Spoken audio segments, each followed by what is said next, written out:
गति उम्मा so hello guys welcome back another episode. आज बिहान बिहान चट्ट फेरि भ्लगिङ स्टार्ट गरिसकेँ मैले होइन। आज बिरगन्जतिर निस्किनु छ आज। अब हेरौँ आज दिनभरि के हुन्छ। अलिकति बिजी पनि छु 2 दिन। बिरगन्जमा पनि जानु छ, उता बुढीको सानो काम छ। सबै भनि नै हाल्छु म के काम हो।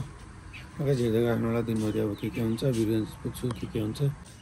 सो गाइज म चाहिँ अहिले यहाँ होटलको बाहिर बसिरहेको छु होइन। के भन्नु लागेको भने इन्डियाबाट जुन म चाहिँ खासमा किन बिरगन्ज अप एन्ड डाउन गर्दै थिएँ भने अचेल अलिकति बढी चाहिँ यो कारण चाहिँ के हो भने बुढीको चाहिँ पहिला एलआइसिपी यस्तै के भन्ने इन्सुरेन्स इन्डियामा गराएर चाहिँ होइन। त्यसको पैसा आउनेवाला थियो। अनि त्यो पैसा चाहिँ आयो होइन। अब कति आयो के आयो त्यो छोडौँ कुरा होइन। अनि चाहिँ आयो अनि यो एभरेस्ट ब्याङ्कमा चाहिँ बिरगन्ज ब्रान्चमा चाहिँ दिएको। अनि 1 महिना लाग्छ अरे यार पैसा आउनु पनि। कस्तो मक्खा परेको थियो 1 महिना लाग्छ अरे। तर केही भएन, आउनु त आइहाल्छ होइन। अनि त्यसैको लागि चाहिँ अब बुढाजीलाई जान लागेको बुढी र बाबुलाई। आज साँझतिर हिँड्छु होला म। अनि अब हेरौँ के हुन्छ। मोमो लिन आउँदा मोमो 100% मोमो हो।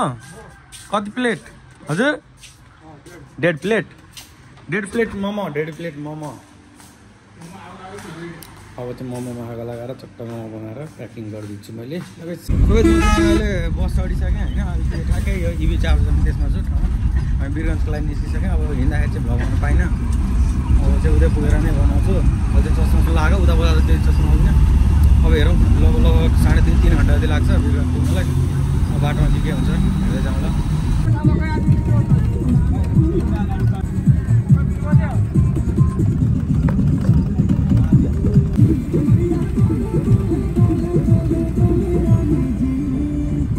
गाइज फाइनली म चाहिँ आइसकेँ। हाम्रो पन्टु यहाँ छ। यसले ल्याउनु रे नि माया गरिदेऊ सबैजनालाई। सबैजनालाई माया गरिदेऊ। गरिदेऊ गाइज म चाहिँ यहाँ आइसकेँ। अब चाहिँ उयो चाहिँ म सानो मान्छे चाहिँ यहाँ छ नि त नि। यसले ल्याउनु रे नि सबैलाई माया गरिदेऊ न रे नि। गरिदेऊ उम्मा गरिदेऊ उम्मा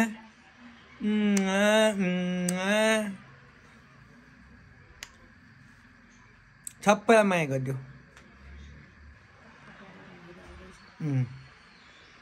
यसलाई मोबाइल खुब मन पर्छ के हो।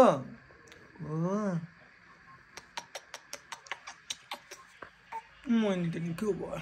Okay tata bye by. म बिरगन्ज आइसकेँ।